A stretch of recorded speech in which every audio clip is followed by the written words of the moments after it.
Hello, America, and welcome back to another episode of To Hear Me Tell It, the life and times of Jerry Daniels.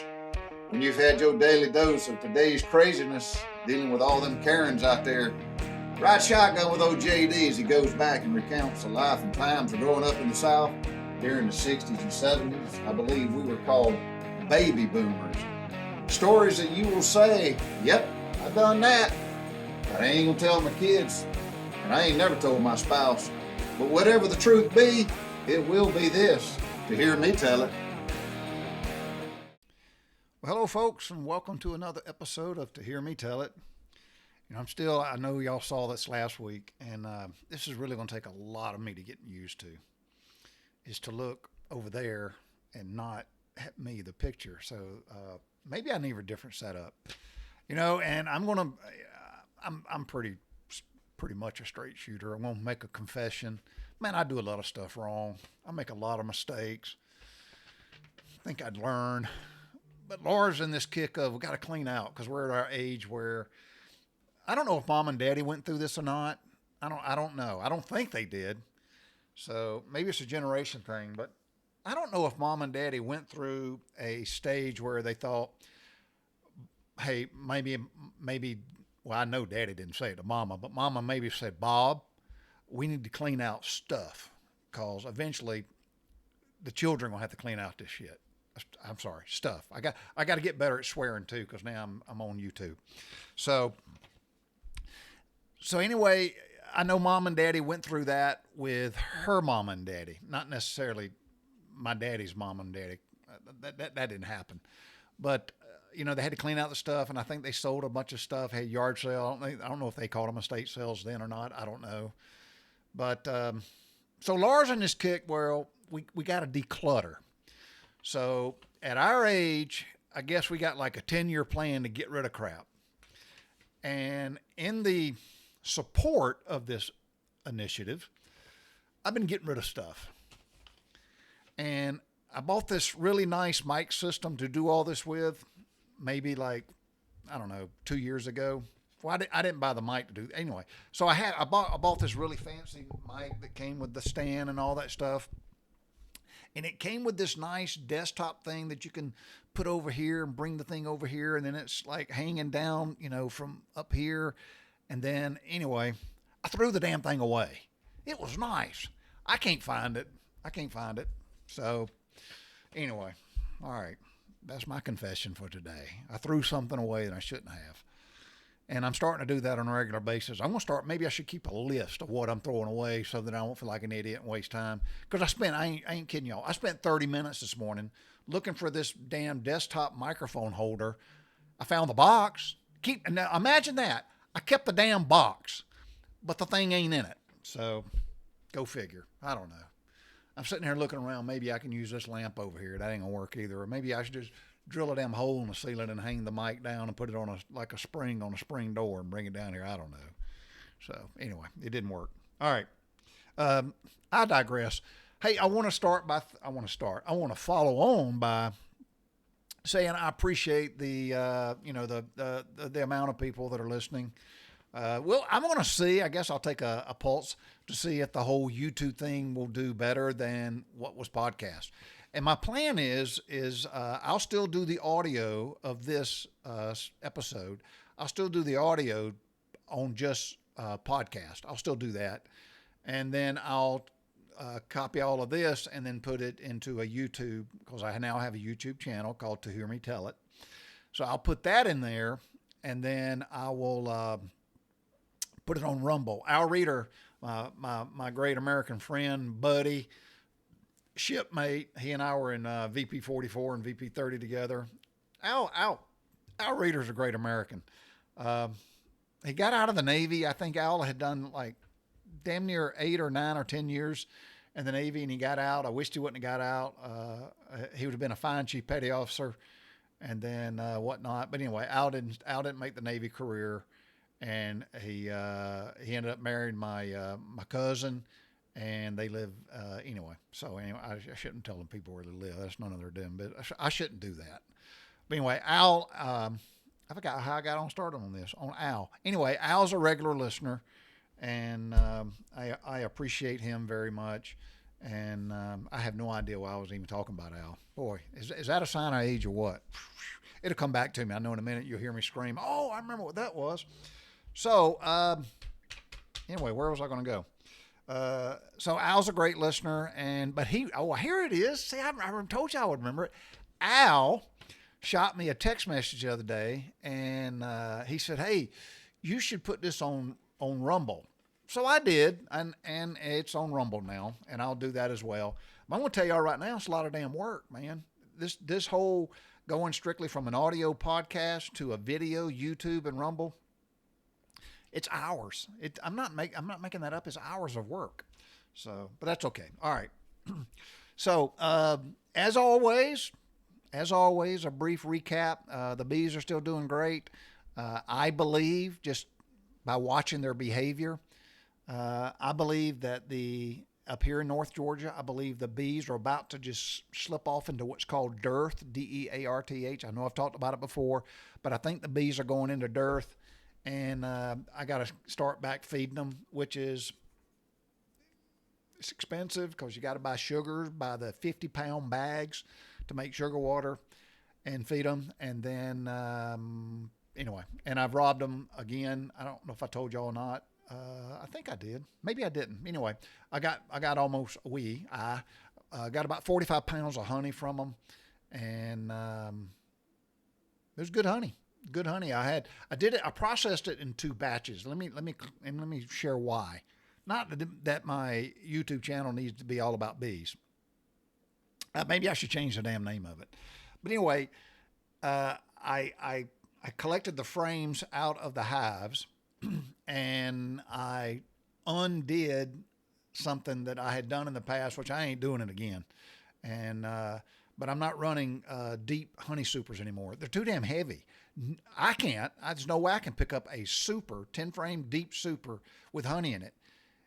It weighs over 100 pounds. You talking about each frame weighs 10 pounds when it's full of honey. Weighs more than 10 pounds. So what I do, I took a lot of the deep frames of honey from the deep supers, and I broke them down so I don't have deep supers anymore for honey, production, because I just can't pick them up. They're too damn heavy. And these were had some age on them. That doesn't mean anything. It just means that the bees made it all. It wasn't funny honey.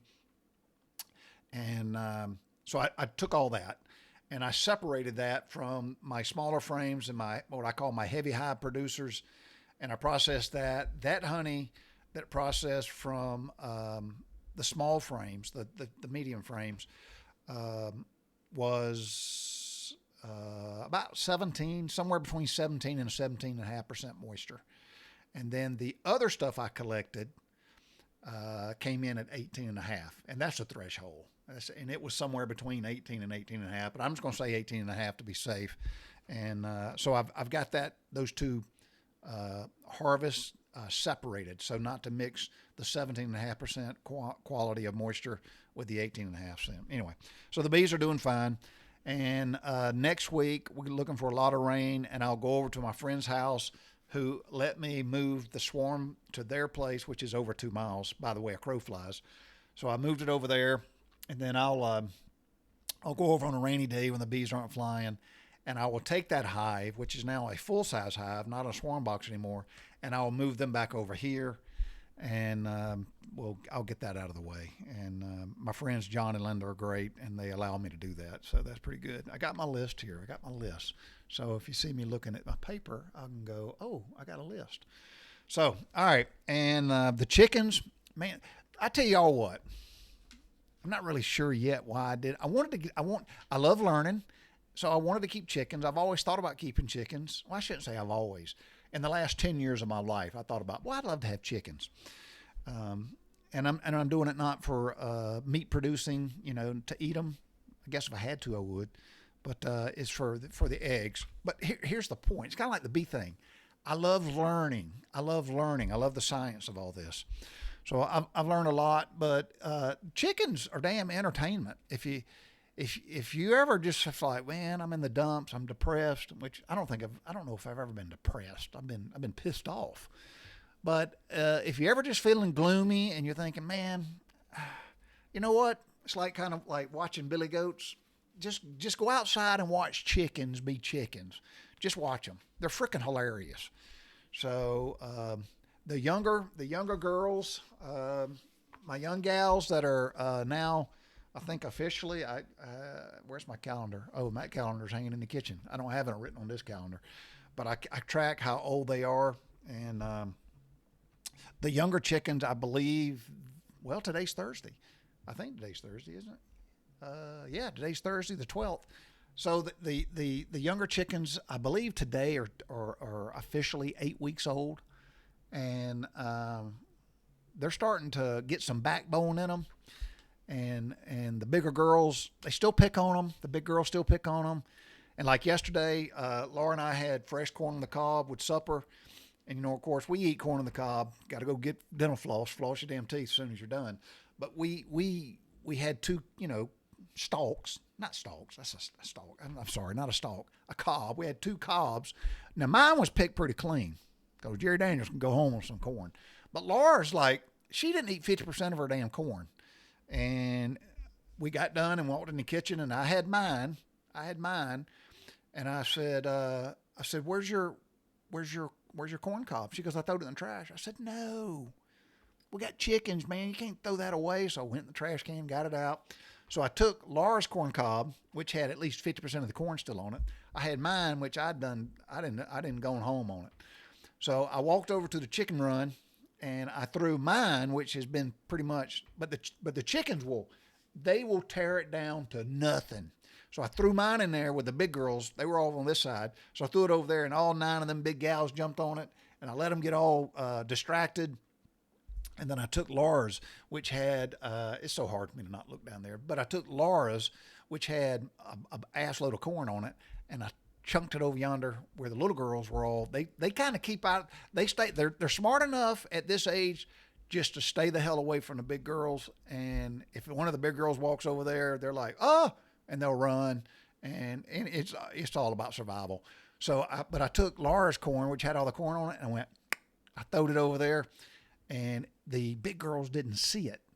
So there was about a 5-minute period that the big girls were just cleaning up what I left, and the little girls was getting some show enough good corn, but they were too loud about it. They were chirp, chirp, chirp, you know, and they're chirping because they chirp and they don't cluck like the big girls. And eventually they drew too much damn attention to themselves. And then one of the crazy-eyed chickens, the what do they call them? The sapphire gems. Laura don't like them because they got the mohawk, and Laura says they got crazy eyes. But one of the one of the crazy-eyed chickens took notice. I got something on my dadgum eye. Took notice of why all them little chickens were just sounding so damn happy. So, and I kept telling them, I'm like, hey, I said, y'all gotta be quiet, man. Y'all drawing attention to yourselves. And sure enough, here come that crazy-eyed chicken. It looks like a damn dinosaur. And it come over there. I still got something in my eye. But it came over there, and then they all ran, and then all the other chickens realized, holy snap, Batman, there's better stuff over here, and they came and got it. But the little chickens did get into it a little bit. They were happy, but they're learning. It's just nature, and they got the hell out of the way, and anyway, it was what it was. All right, so that's the deal on the chickens, and I had to build a new roosting beam, but I built a new roosting beam in the coop, because at night now the little girls sleep with the big girls, and they really didn't have anywhere to hang out because they're mortified. They won't sit over there where the big girls are. So I built them an individual roosting beam. All 6 of them get up on there. But interesting enough, not last night, but night before last, Doris, she's the barred rock, Plymouth Rock. Little old Doris, she's pretty spicy. But little old Doris at 2:30 a.m., because I got cameras and I go back and look at the what they do at night. Again, you want to learn? Observe. So at 2:30 a.m., Doris, for whatever reason, was inclined to go up the big ramp to where the big girls are. And I tell y'all what, man, I give her credit. She just kind of squeezed herself between two of them old big gals, and she slept with the big girls on their roosting beam till sun come up. How about that? And Jasper or Jackie, whatever his name is, the verdict's still out. I think it's a damn rooster. And again, this morning, I'll just say that bird who's got the whole crown thing going on and all the wattle things going on. I think maybe I'm a rooster. I got a wattle thing going on. Man, getting old is nothing nice about getting old, I guess. Anyway, aesthetically, anyway. So, but she, damn crows every morning. It's in the coop, but boy, I tell you what, as soon as that light comes on, or as the sun comes through the window, he stands up erect and he starts cock-a-doodle-doodling. So I think he's a rooster, but I'll keep you all informed. All right, that's neither here nor there. I'm already at 15 minutes, and I ain't even got to the damn topic.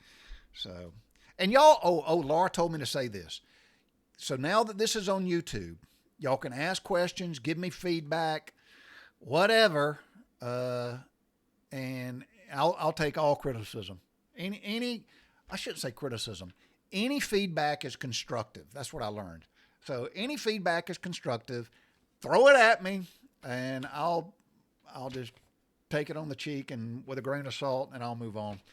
But Laura told me, she goes, you got to do that because I guess YouTube watches all this and tracks it all and puts it into metrics and they micro it down, and then they'll see how many people are watching, how long they watch, how many people actually log onto your video and they watch it to its entirety. And Laura's actually sitting over there in a chair. She goes, I'll play your YouTube, but I'll turn the volume down. I'm like, well, that doesn't make me feel very good. What are you doing? She goes, well, I'm helping you monetize. I said, well, I don't do this. I don't understand that. But anyway, she says, well, it'll help you. Just trust me. She goes, and then I'll say something, and then you need to reply. I said, well, why do I need to reply if you're just going to say something? She goes, well, it helps you. Okay.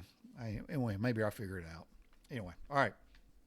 So point being is, now that I'm on YouTube, y'all are able, because you couldn't do it before on podcast or Spotify. Well, I think you could on Spotify, but don't mean people use Spotify. But on podcast, you couldn't do all the feedback and whatnot. So y'all throw it my way, and I'll take it on the cheek. So anyway, all right.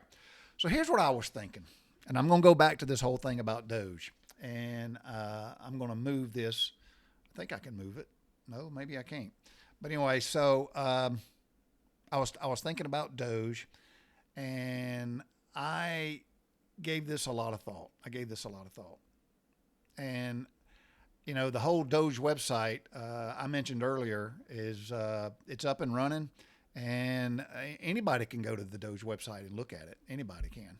So I got to thinking about this whole DOGE thing, and I'm going to tell y'all right now, I'm still unsettled at the amount of fraud, waste, and just blatant abuse of the taxpayers' money. So, all right. So let me share y'all something. I did a little research this morning, and I asked myself, because we're the what do we call ourselves? We're the American taxpayers who pay a ton of money in taxes. We do. The working people. And when I say taxes, we're talking income taxes, but we pay property taxes, and then we pay corporate taxes if you got a business and all this other kind of stuff. So like I said, we pay an enormous amount of money in taxes. But this was something I thought, maybe I can hold this up here so you can better see that. I'm actually looking at you, but I'm gonna hold my paper. I hold my damn paper. So I started asking myself, first of all, I don't think our founding fathers and all these politicians had this in mind. And then I think as years progress, I think those politicians who make these laws, especially the IRS laws, not only do I not think they had it in mind, I don't think they gave a damn.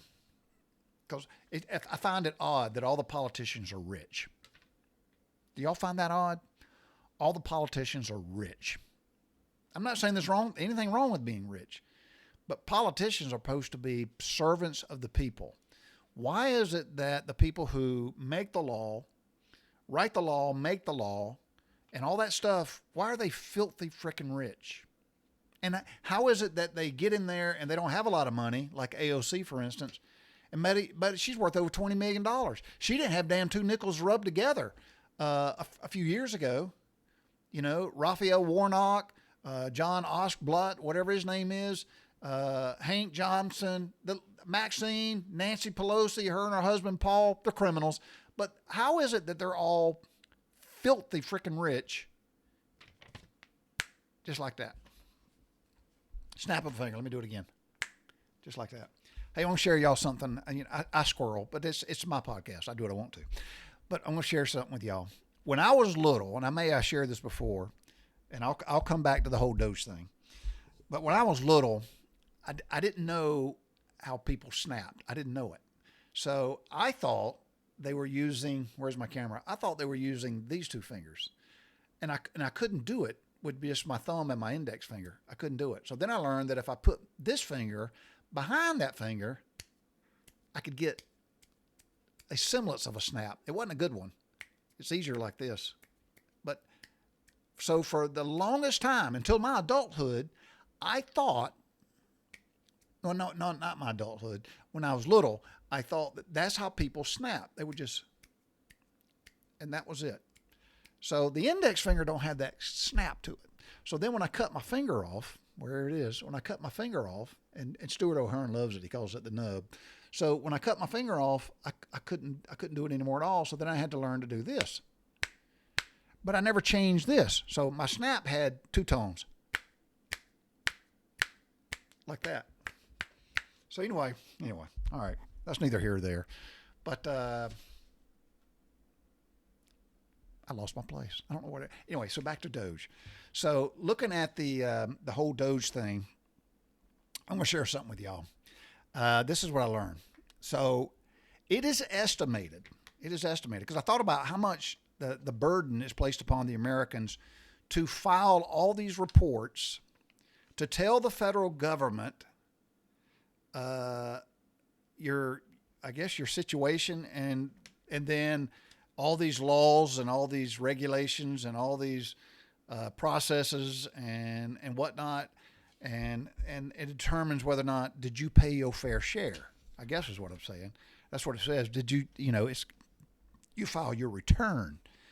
And if you don't file your return, you'll actually get in trouble, unless your last name is Biden or Waters or Pelosi or Sharpton or Clinton. So yeah, you can cheat on your taxes if you're them. Most Americans, I'm going to consider myself an average of most Americans. I think most hardworking Americans, especially conservatives, I hate to say this, but yeah, we worry about doing what's right. We do. We worry.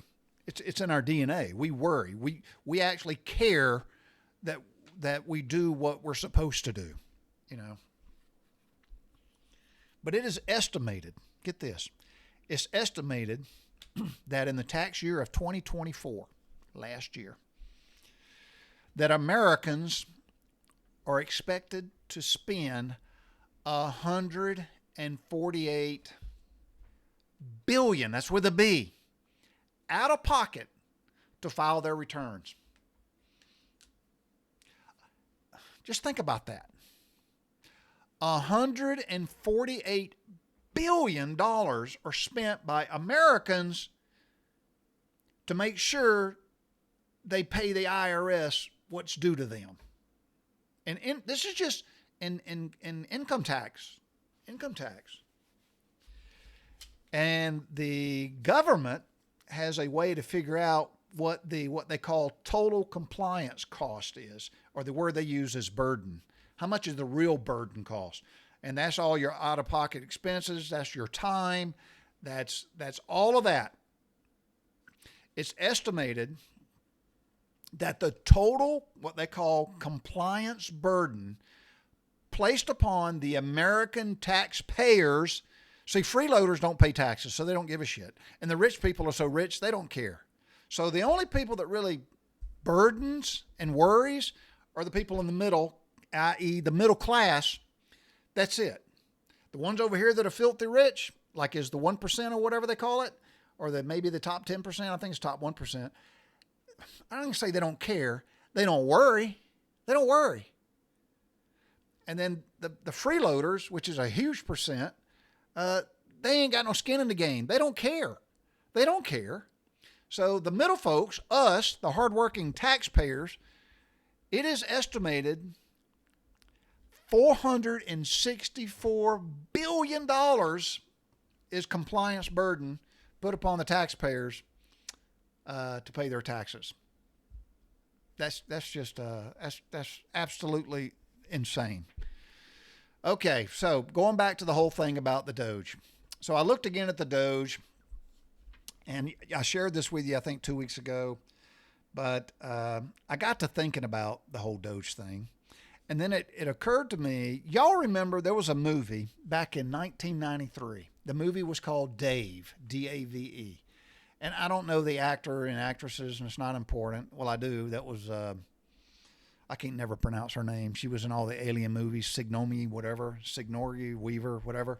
Anyway, and the odds are she's probably a libtard. But that movie, in 1993 was about, and I may get this wrong, but it was about a president who basically, it was a guy who owned a business, and he looked like the president. He could be a stand-in. He was an identical twin, if you will, but not maternal. But this guy looked just like the president. The president had a stroke. And some guy for the Secret Service says, hey, we get you to stand in for the president because anyway.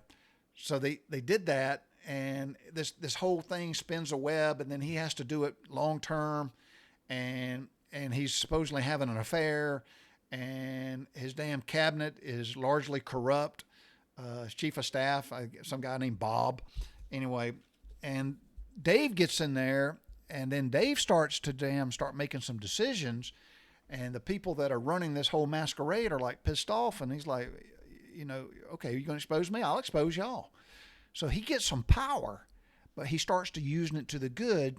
And in the clip, I've saved it, but in the clip, there's a link to that particular part of the movie where Dave, who's filling in, and everybody thinks he's the president, has a cabinet meeting, and he's already had a meeting with his buddy who is like a CPA or something, and they figure out that you can actually save a lot of money if you just quit wasting the money.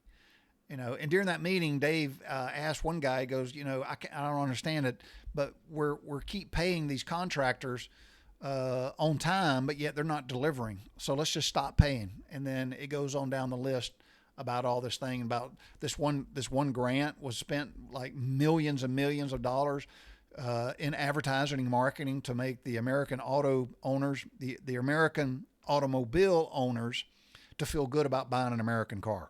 Okay, all right. So he brought up a good point, and he started he was with a chainsaw, but he was axing and cutting and whatnot. So anyway, so back to the whole DOGE thing. So I told y'all last week about the DOGE thing, and there is let me see what, you go to the wall of receipts, and it talks about the contracts. So apparently the agency, which is the Department of Interior, get that, the Department of Interior, the vendor who they have this contract with is called Family Endeavors Incorporated. Go look them up. The description of the vendor is the Office of Refugee, Resettlement, Influx Care Facility. And then it says the ICF. That's the Influx Care Facility. That's what it is. So apparently we have a substantial contract. The Department of Interior, has a contract with Family Endeavors Incorporated. Oh, and get this, the CEO, he's retired Air Force colonel. Imagine that. So the whole thing of this group, and I'll click on it, but anyway, so the Family Endeavors Incorporated is the vendor. The paying agency is the Department of Interior. we had, I'm going to assume that's a past tense.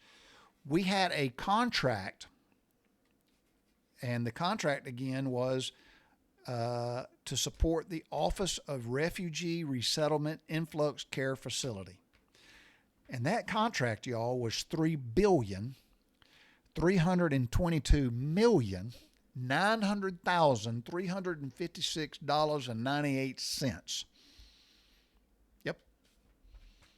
Yep. And evidently we did some cuts, and we got a savings of $2,902,177,561.72.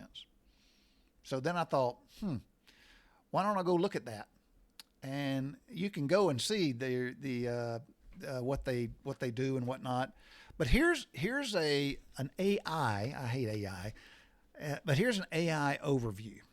So it says that the family endeavors, they're involved in a lot. Trust me on this. They're involved in a whole bunch.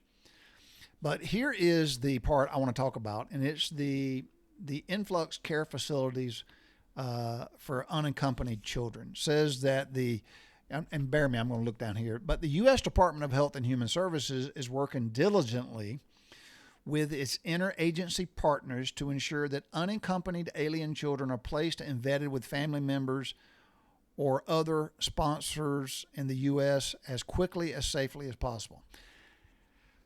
Well, first of all, I'm sure there are some good people that raise their hand and says, hey, I'll open my home, kind of like a foster parent, but I'll open my home and I'll take some of these folks. So it says children age 17 and under.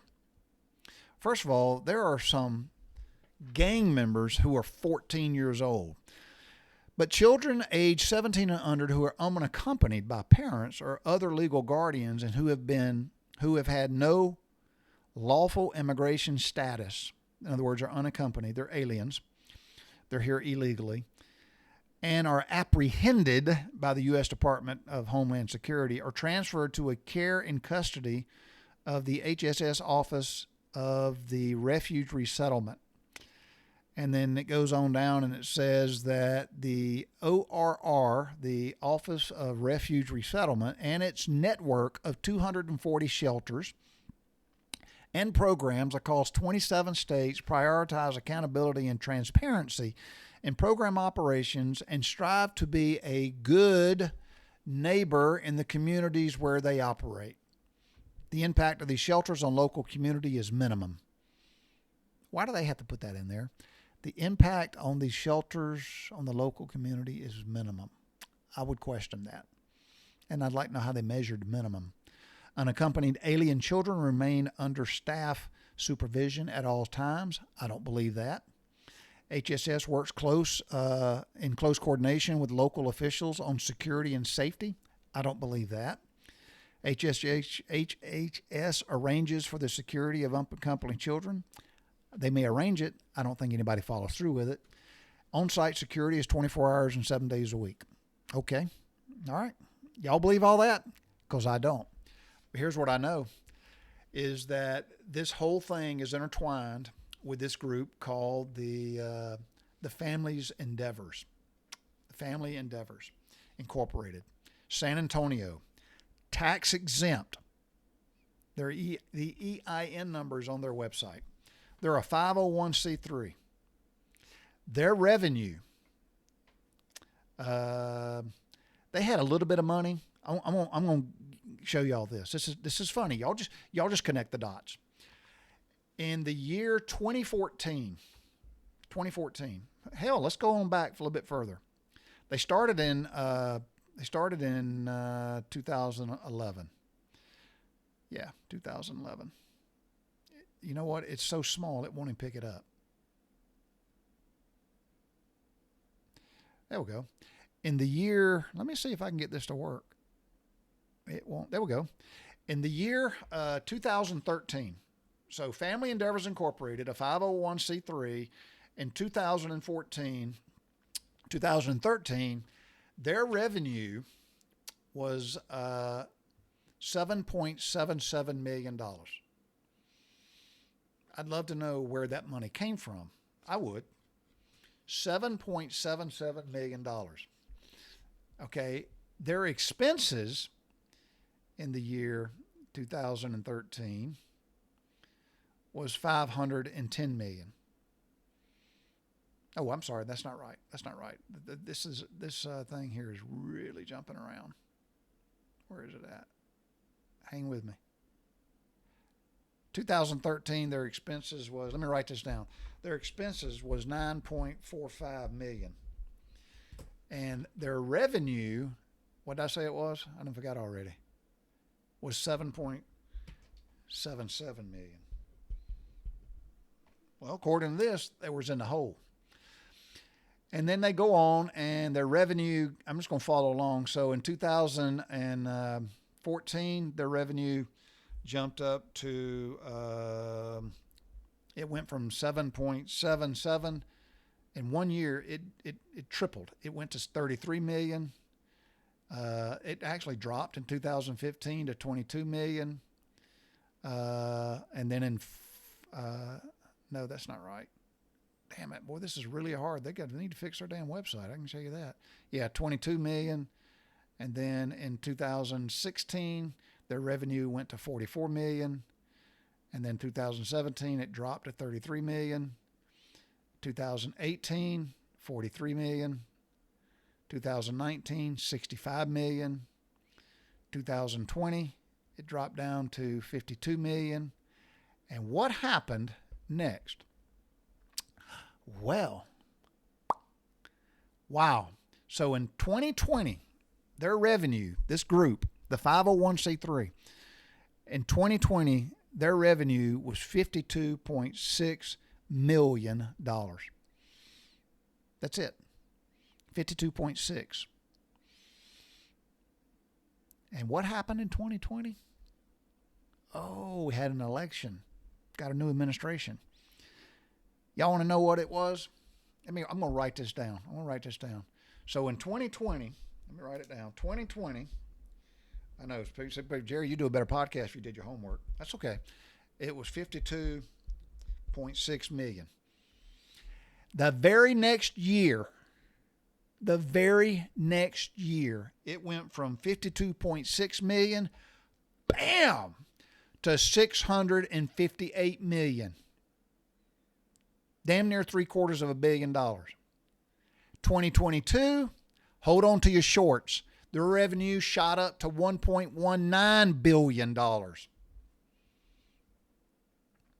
And then it dropped back down in 2023. They don't even show the 2024 numbers.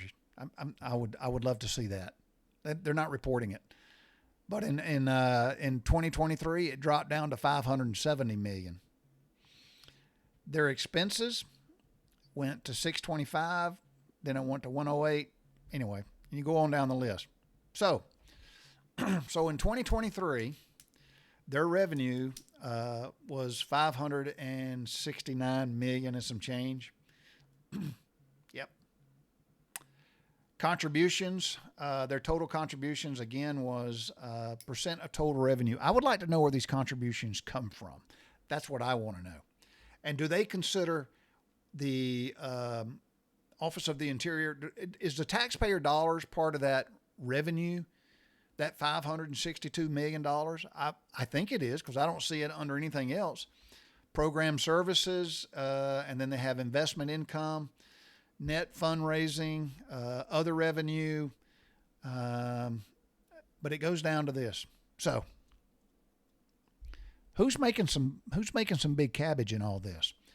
Well, they have the key employees and officers. Charles H. Fulgram is the CEO. And that old boy drew a paycheck in excess of $638,000 just in that year. Jonas Allman, the CEO, another CEO, he drew a paycheck of damn near $500,000. 493,000 plus some change. So you added up there another 36,000 another. He drew over $500,000. And then Stephen L. Lefevre, he's the CFO. Hell, he drew damn near as much as old Jonas did. He's a little bit over about 480,000. And Daniel Hernandez, the CAO, he pulled down a little over $400,000. So a lot of damn money. So going back to the DOGE, we had a contract. Get this now. And again, this is the Department of, I think it was, the Department of Interior had a contract with Family Endeavors Incorporated. I just read you their top money folks there. And we had a contract at $3.329 billion. Y'all, I can't even fathom numbers like this. But evidently we did some cutting. Thank goodness to DOGE, and our savings is going to be $2.9 billion. So that's a lot of cabbage, y'all. That's a lot of damn cabbage. So I got to thinking about that movie, Dave, and about how he was cutting and how it was so damn unpopular. And then President Trump brings in Elon Musk, and I don't get into all that damn drama. That's all political drama. And if y'all are following all this bickering and he said this and he said that, it's just show. It's just a show to get people to stay focused on it. I don't care. But you can go and look and read the bio. Read the bio on this guy who's the CEO of Family Endeavors. Go read the bio about this old boy. So, and then you'll kind of go, I wonder why it is that when they talked about these big senior officers who retire get these big government jobs. Yeah. Go think about that. And they do produce, Family Endeavors does produce an annual report. And I got to reading all their annual report and look where all their money goes. And it said, let me see, more than $1 million in homeowners assistance funds awarded to clients. You know what? I was a very young first-class petty officer, married with a child, and I don't remember anybody rushing to me to help me while my wife and I lived on a thin budget, paper thin. We did without a lot. We never bounced no checks. We wasn't a burden on our taxpayers. I was an active duty guy. Buddy, we lived lean. And we bought a house and we financed it. And we made our payments and we never missed a payment in our life. We didn't, I don't remember that. So let me see. Also, the CBS programs serve a variety of populations across 3 states, and the 3 states. But it says, and they're expanding into Louisiana. Our current CBS footprint, and CBS, by the way, is an acronym for Community-Based Services, which that just screams alarm bells. That's like when Obama, before he ever became a senator, he was a community activist. Yeah, that means how do you bully the government into not feeling guilty, and they make everybody feel like they're a racist. So the community-based services footprint included Louisiana, North Carolina, and more than 1,000 counties in the state of Texas. Over 100 people with disabilities were housed. And if you want to go, well, Jerry, that's a good thing. Well, go look and see what determines somebody disabled. Go look at that. Just peel the onion. What does it take to get somebody to qualify as disabled? Just go peel that onion. 65 youth aged between the age of 18 to 24. Well, if they're between the ages of 18 and 24, they can join the damn military. They can get a job.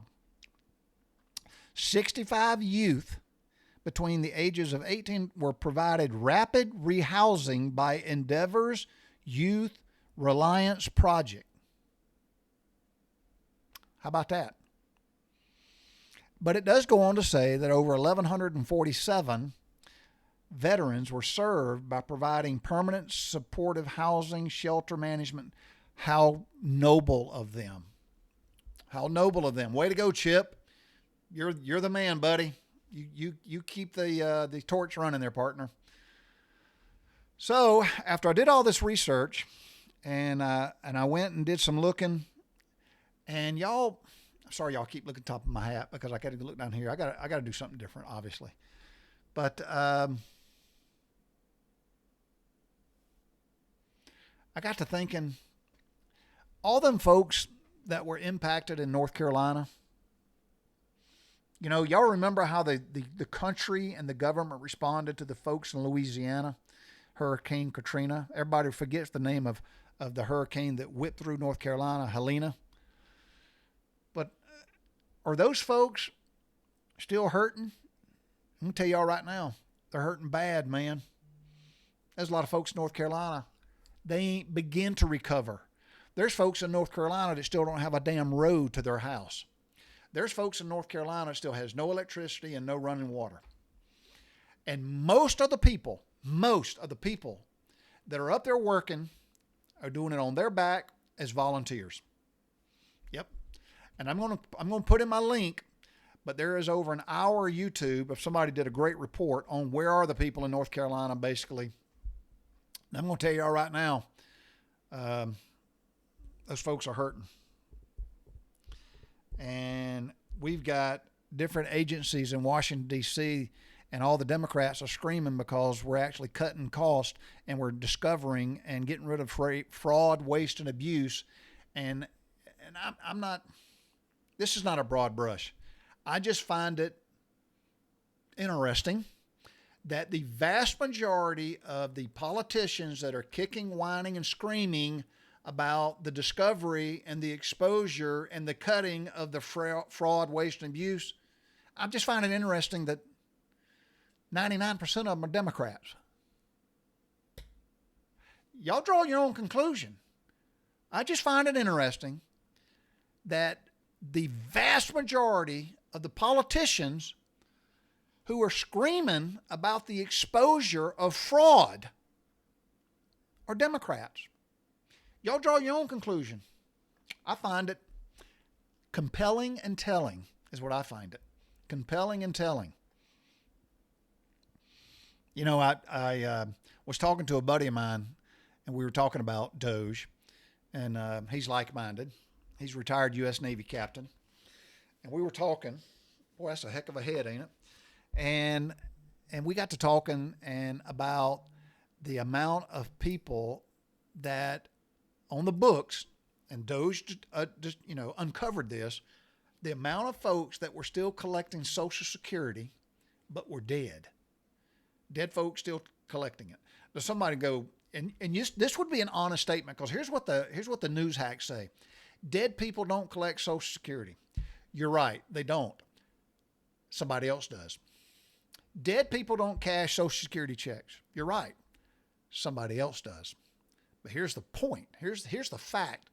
There's an assload of dead people that were not reported to the IRS.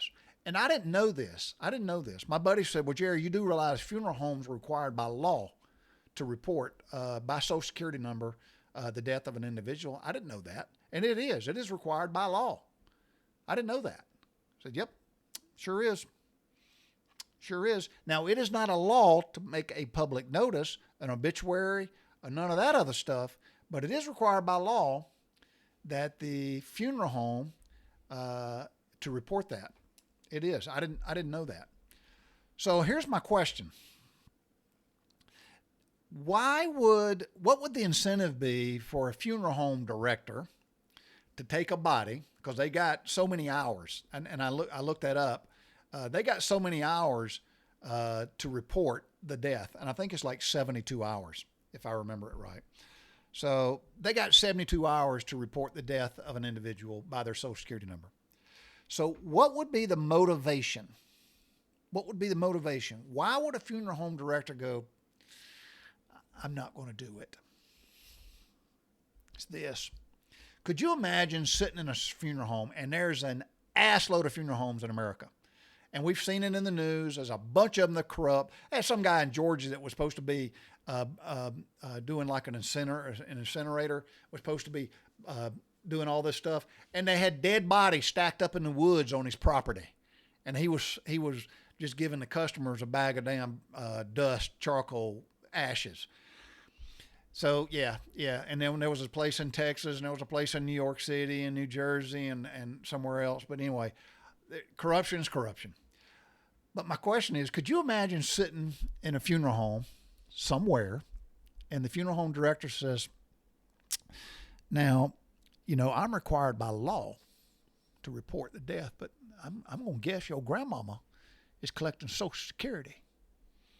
And wasn't there, and this ain't no fact, but I believe Jasmine Crockett, that little old whack girl that's a congressman in Texas, wasn't there something going on where her grandmama died and somebody didn't tell somebody and it didn't get reported, and she said it was an administrative oversight. Those are her words. It was administrative oversight.